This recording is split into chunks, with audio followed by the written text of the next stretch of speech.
ନରମ ନରମ ତୁଳା ପରି ଆମର ରସଗୋଲା, ଯୋଉଟାକି ଆମେ ଅଙ୍ଗୁରୁ ରସଗୋଲା କହୁଥାଉ। ଚାଲନ୍ତୁ ବିନା ଡେରି ନକରି ଆଜି ଆମେ ବନେଇବା ଅଙ୍ଗୁରୁ ରସଗୋଲା। ତ ଦେଖନ୍ତୁ, ବନେଇବା ପାଇଁ ପ୍ରଥମେ ଆମକୁ ଦରକାର ଛେନା।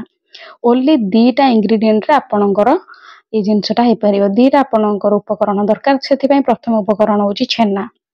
ଛେନା ଆପଣ ଚାହିଁଲେ ଘରେ କରିପାରିବେ, ନହେଲେ ଆପଣ କିଣିକି ବି ଆଣିପାରିବେ, ନହେଲେ ପନିରଟାକୁ ମଧ୍ୟ ଗ୍ରେଟ୍ କରିପାରିବେ, ମାନେ ଗ୍ରାଇଣ୍ଡ ବି କରିକି ତାକୁ ଏଇ ଟାଇପ୍ର କରିପାରିବେ। ହାତରେ ବହୁତ ବଢିଆ ଭାବରେ ଆମେ ଟିକେ ଘଷି ଦବା। ଘଷିଲେ କଣ ହେଇଥାଏ, ଛେନାରେ ଯୋଉ ବାହାରିକି ରହିଥାଏ ତାର ଟିକେ ମିଶି ଯାଇଥାଏ ଆଉ ବହୁତ କଅଁଳିଆ ସଫ୍ଟ ହେଇଯାଇଥାଏ। ତ ଦେଖନ୍ତୁ, ମୁଁ ଏଇ ଟାଇପ୍ର ଭାବରେ ଛେନାଟାକୁ କରିଦେଲି ଆଉ ଟିକେ ଏମିତି ଏଇ ଟାଇପ୍ର ଟିକେ ଗୋଳେଇ ଦେଲି। ତ ଏବେ ୟାକୁ କଣ କରିବେ, ଛୋଟ ଛୋଟ ବଲ୍ କରିବେ। ଏଇଟା ଆମେ ବନଉଛେ ଅଙ୍ଗୁରି ରସଗୋଲା। ତ ଅଙ୍ଗୁରି ରସଗୋଲା ଆମେ ବନଉଛେ। ତ ଅଙ୍ଗୁରି ରସଗୋଲା ବନେଇବା ପାଇଁ ଆମେ ଅଙ୍ଗୁରୁ ସେଡ଼ିକି ଆମେ ଏଇଥିରେ କରିବା। ଆମେ ଛେନାକୁ ଗୋଲ ଗୋଲ କରିକି ରଖିବା। ତ ଦେଖନ୍ତୁ, ମୁଁ ଏଠି ଛୋଟ ଅଙ୍ଗୁର କରୁଛି, ତ ଛୋଟ ଅଙ୍ଗୁର ଅନୁସାରେ ଏଇ ଟାଇପ୍ର ମୁଁ ଟିକେ ଟିକେ କରିକି ଅଲଗା ଅଲଗା ରଖିଥିଲି। ଏବେ ୟାକୁ କଣ କରିବେ, ହାତରେ ବହୁତ ବଢିଆ ଭାବରେ ଏମିତି ଏମିତି ଆମେ ରୁଟି କରୁଛେ ନା, ରୁଟି ପେଡା କଲା ବେଳେ ଏମିତି ବଢିଆ ଭାବରେ କରୁଛେ, ଏଇ ଟାଇପ୍ର ଭାବରେ ଆପଣ କରିଦେବେ। ନହେଲେ କାକରା ପିଠା କରୁଥିବେ ଏଇ ଟାଇପ୍ର ଭାବେ, ତ ଏଇ ଟାଇପ୍ର ଭାବରେ ଗୋଲ ଗୋଲ କରିଦେବେ। ତ ଦେଖନ୍ତୁ, ଏଇ ଟାଇପ୍ର ଭାବରେ ଗୋଲ ଗୋଲ କରିଦିଅନ୍ତୁ ସବୁତକ।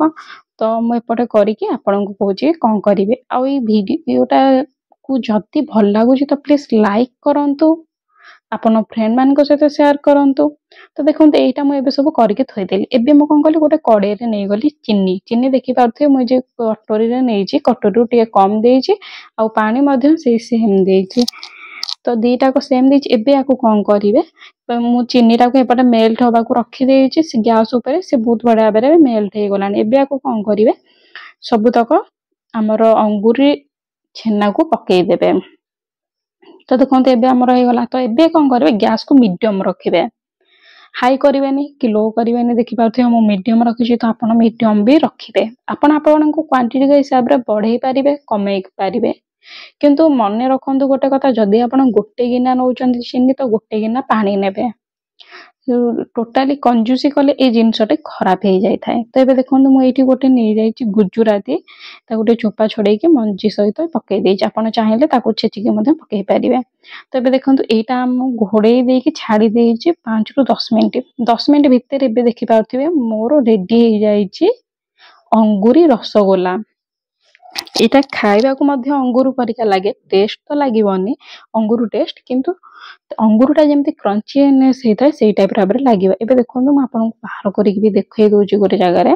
ତ ଏହାର ଟେଷ୍ଟଟା କେମିତି ଥାଏ ମୁଁ ଆପଣଙ୍କୁ କହିଦଉଛି। ପୁରା ଟାଣ ହେଇକି ଥାଏ, ନା ବେଶୀ ଟାଣ ନା ବେଶୀ ନରମ, ମିଡିୟମ ଥାଏ। ଆଉ ଚିନି ଶିରାଟା ୟା ଭିତରେ ପୁରା ଭେଦି ଯାଇଥାଏ। ଆପଣ ଦେଖିପାରୁଥିବେ ଆମେ କେତେ ଶିରା କରିଥିଲେ, ଆଉ ଏଇଠି କେତେ ମାତ୍ର 2 ରୁ 3 ଚାମଚ ଶିରା ବଞ୍ଚିଛି। ତ ଶିରା ସବୁ ଗଲା କୁଆଡେ, ଏଇ ଯୋଉ ଛେନା ସବୁ ଶୋଷି ନେଲା ଶିରା।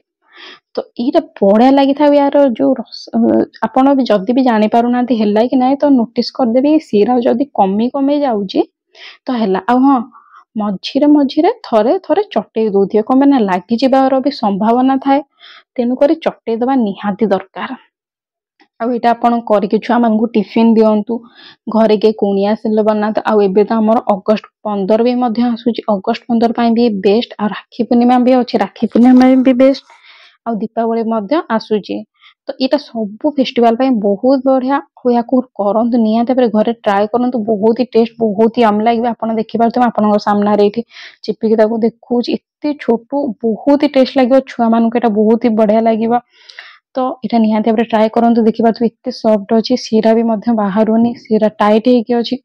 ତ ଏବେ ଦେଖିପାରୁଥିବେ ଆମେ ଏଇ କୋଠରୀକି ନେଇକି ଚାଲିଲେ ଖାଇବା ପାଇଁ। ଯଦି ଆପଣଙ୍କୁ ଭଲ ଲାଗିଲା ମୋ ଭିଡିଓଟି, ତ ପ୍ଲିଜ ଲାଇକ୍ କରନ୍ତୁ, ଆପଣଙ୍କ ଫ୍ରେଣ୍ଡ ମାନଙ୍କ ସହିତ ସେୟାର କରନ୍ତୁ।